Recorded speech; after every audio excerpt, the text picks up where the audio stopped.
fácil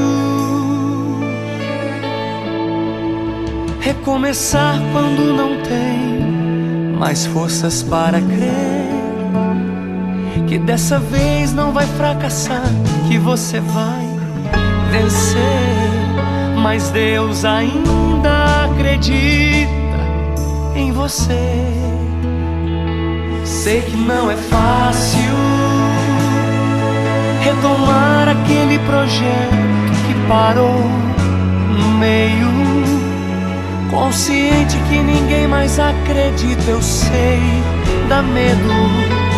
Mas Deus decide investir nos sonhos teus.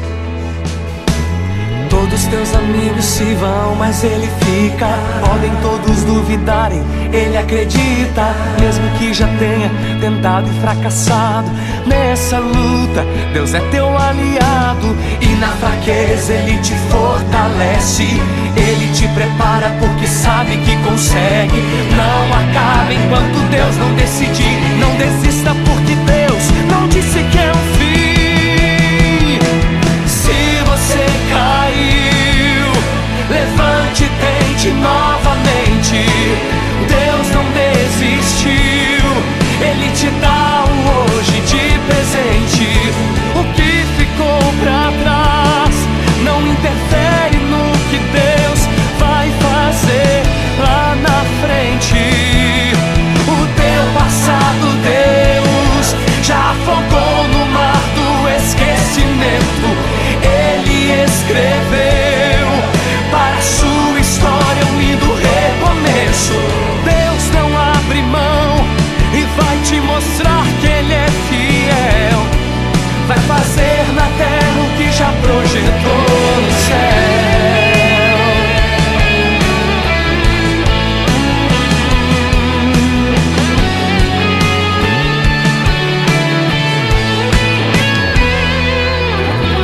Todos teus amigos se vão, mas ele fica. Podem todos duvidarem, ele acredita. Mesmo que já tenha tentado e fracassado nessa luta, Deus é teu aliado. E na fraqueza ele te fortalece. Ele te prepara porque sabe que consegue. Não acaba enquanto Deus não decidir. Não desista porque Deus não disse que é o fim. Não é o fim. Se você caiu, levante e tente novamente. Deus não desistiu. Ele te dá o hoje de presente.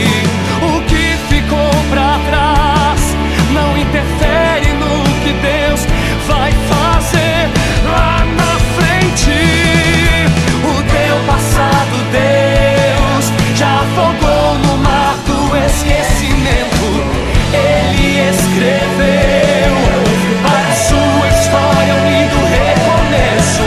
Deus não abre mão e vai te mostrar que Ele é fiel.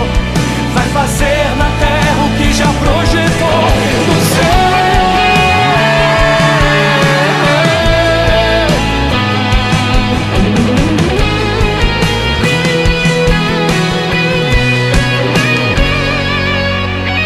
Se você caiu, levante e tente novamente.